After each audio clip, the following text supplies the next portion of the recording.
केरेटोकोनस बच्चों की आंखों की एक ऐसी बीमारी है जिसकी वजह से ब्लाइंडनेस और अंधापन हो सकता है।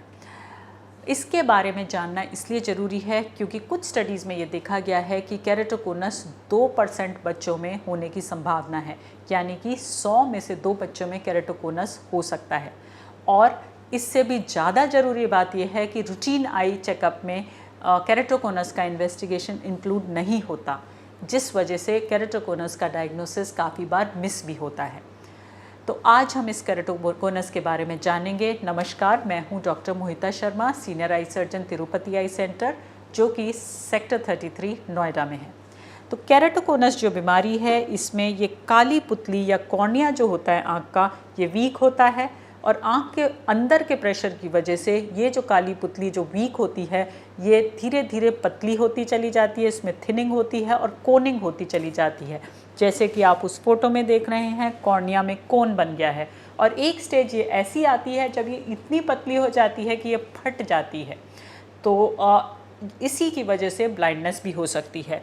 तो अब हम ये जानने की कोशिश करते हैं कि इसको कैसे डायग्नोस किया जा सकता है और क्या इसके सिम्टम्स होते हैं। शुरुआत की स्टेज में तो कुछ भी प्रॉब्लम नहीं होती, कोई सिम्टम नहीं होता, बट जैसे जैसे ये बढ़ता है, सबसे पहले आँखों में थोड़ा धुंधलापन आएगा, उसके बाद एक शेडोइंग इफेक्ट, कुछ शेडोज़ जैसी आँख के आगे नज़र आएंगी, बार बार चश्मे का नंबर चेंज होगा, आँखों में रबिंग की टेंडेंसी होगी बच्चे में। अगर ये रबिंग टेंडेंसी हो तो बहुत हाई चांस है कि केरेटोकोनस हो सकता है ऐसे बच्चों में। और इसके अलावा एक स्टेज ऐसी भी आएगी जब चश्मे से भी आँखों की नज़र को इम्प्रूव नहीं किया जा सकता। इसके डायग्नोसिस के लिए कुछ स्पेशल टेस्ट होते हैं और इन टेस्ट का नाम है कॉर्नियल टोपोग्राफी, जिसमें जो कॉर्निया या काली पुतली है उसके आगे की सरफेस और पीछे की सरफेस को मेजरमेंट्स किए जाते हैं, इसकी थिकनेस देखी जाती है और भी कई पैरामीटर्स देखे जाते हैं जिससे इसका डायग्नोसिस किया जा सकता है। ये बहुत ही स्पेशलाइज्ड इन्वेस्टिगेशन होता है और एक बार इसका डायग्नोसिस हो जाए तो इसके बाद ट्रीटमेंट एडवाइस किया जाता है। ट्रीटमेंट होता है चश्मे के फॉर्म में, या चश्मा अगर काम पूरी तरह ना कर रहा हो तो कुछ कॉन्टैक्ट लेंसेज होते हैं, हार्ड कॉन्टैक्ट लेंसेज, रोज़ के contact lenses, scleral contact lenses जो इसमें काम कर सकते हैं।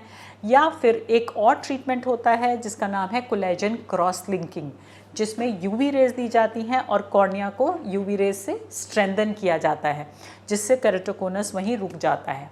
और अगर उसकी लास्ट स्टेज आ गई हो जिसमें कॉर्निया फट गया हो तो हमारे पास सिर्फ एक ही ट्रीटमेंट होता है और वो होता है कॉर्नियल ट्रांसप्लांट।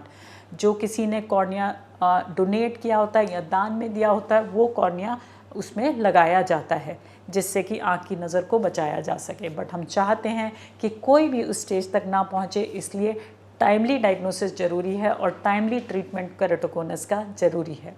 तो आई होप केरेटोकोनस के बारे में ये इन्फॉर्मेशन आपको पसंद आई होगी और समझ भी आई होगी। और अगर आप कुछ भी और इसके बारे में जानना चाहें तो डिस्क्रिप्शन में जो नंबर है उसमें हमें कांटेक्ट करिए और मैं और हमारी टीम ऑफ डॉक्टर्स आपकी हर क्वेरी का आंसर देंगे। So thank you so much everybody for watching this video and see you again.